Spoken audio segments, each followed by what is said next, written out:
Are you worried about life after retirement? What will it look like? Well, that's what we're going to cover in today's video. We're going to talk about how you can stay busy without feeling stressed in your retirement.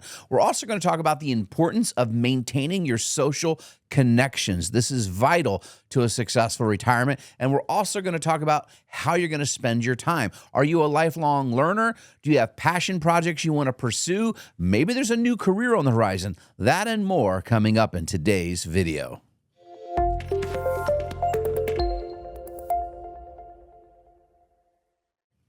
Hi, I'm David Brooks, and welcome to Retire Smart. So today we're going to talk about just those things we mentioned. What is it like in retirement? It can be a very big psychological change for most retirees. I've retired over 2,500 different people in my career over the last quarter of century. And what I can tell you is it's a very real but very different experience for everyone that goes through this. You've been maintaining your style, your lifestyle, your routine throughout your working career. For a lot of folks, that just simply means the 9-to-5 grind. You've been going to work Monday through Friday. You've had your weekends off. Now you have every day off. What are you to do? So here's a couple of really important suggestions. We want to make sure you do not feel stressed about this. We've got a wide array of experiences from clients that we have surveyed that told us what they enjoy about it and what really makes them nervous. So the first 6 months is really paramount that you may want to keep a diary. You might want to actually look and jot down what you feel like, what your days are like, and how you're spending your time. Some people really enjoy just having a lot of downtime, sitting by the fireplace with a cup of tea or coffee, reading a book. That's really enjoyable for some folks. Me, I might go crazy if that's my entire day. I need to have activities that I'm going to be doing. Everybody's different. So you want to be thinking about this so you can start to plan your days out.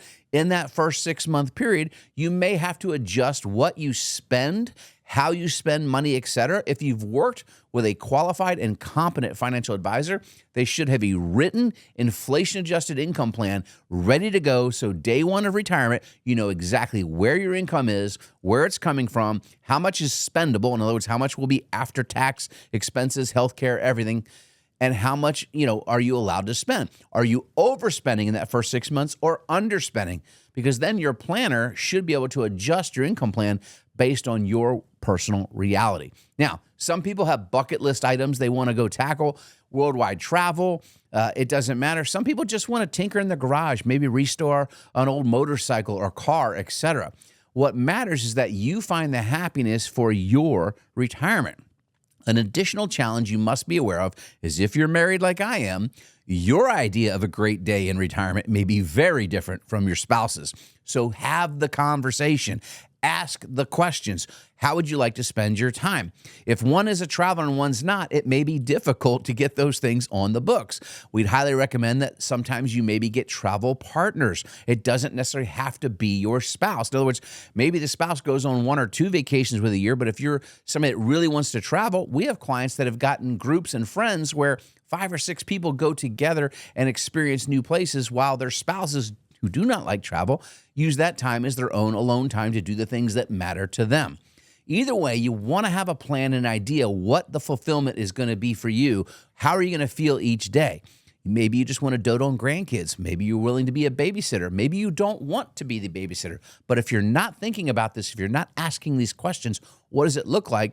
You may be surprised that retirement is going to keep coming regardless if you've planned for it or not. So the clock will keep rolling. We don't want you to waste any of that time. Why is it so important to have this plan ready? Because day one of retirement, you're most likely going to have the best financial ability of your life, mental ability, and physical ability as you will the rest of your life. All 3 of those things may decline over the years in your retirement. And retirement can last 2 to 3 decades today. So you want to be able to do the things that matter most when you can.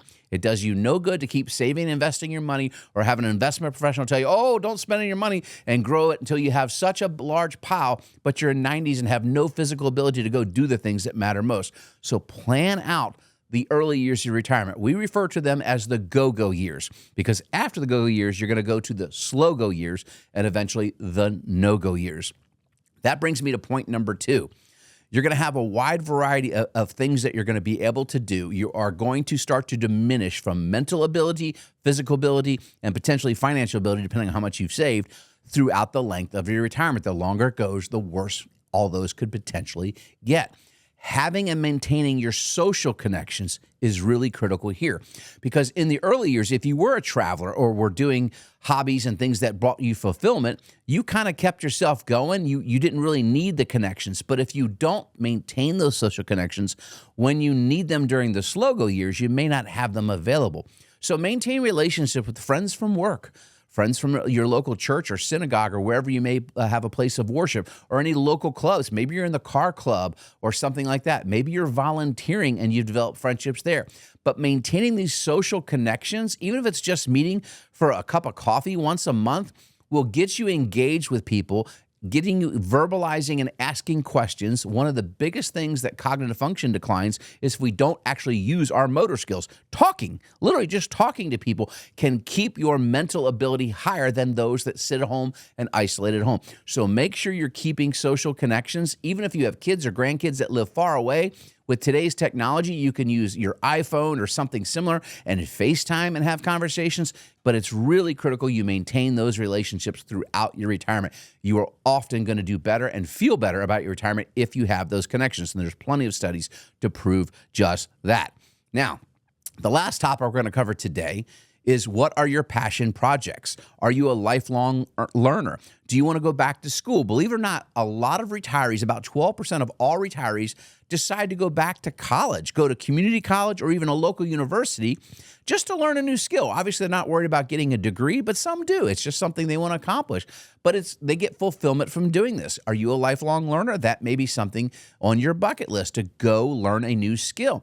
Some people actually start new businesses in retirement. Some of them had no idea they wanted to be an entrepreneur, yet something they had as a hobby, quilting, selling goods at a farmer's market, turns into a new income source, and it becomes a passion play, something they just enjoy doing. You may find those things enjoyable for you. So start to think that out. What does that look like throughout your retirement? Putting all these things together and starting to pre-plan for this is really important and crucial. You have these conversations with your financial planner that is setting up your retirement if you're not yet there. If you're already in retirement, have you had these conversations? Would you like to have these conversations? Well, we hope you take this video and do some deep thinking. Put comments below if this was helpful to you. Thanks for watching. Make sure you like and subscribe to the channel and hit the bell so that you'll be notified of new video content coming up. Again, thanks for watching.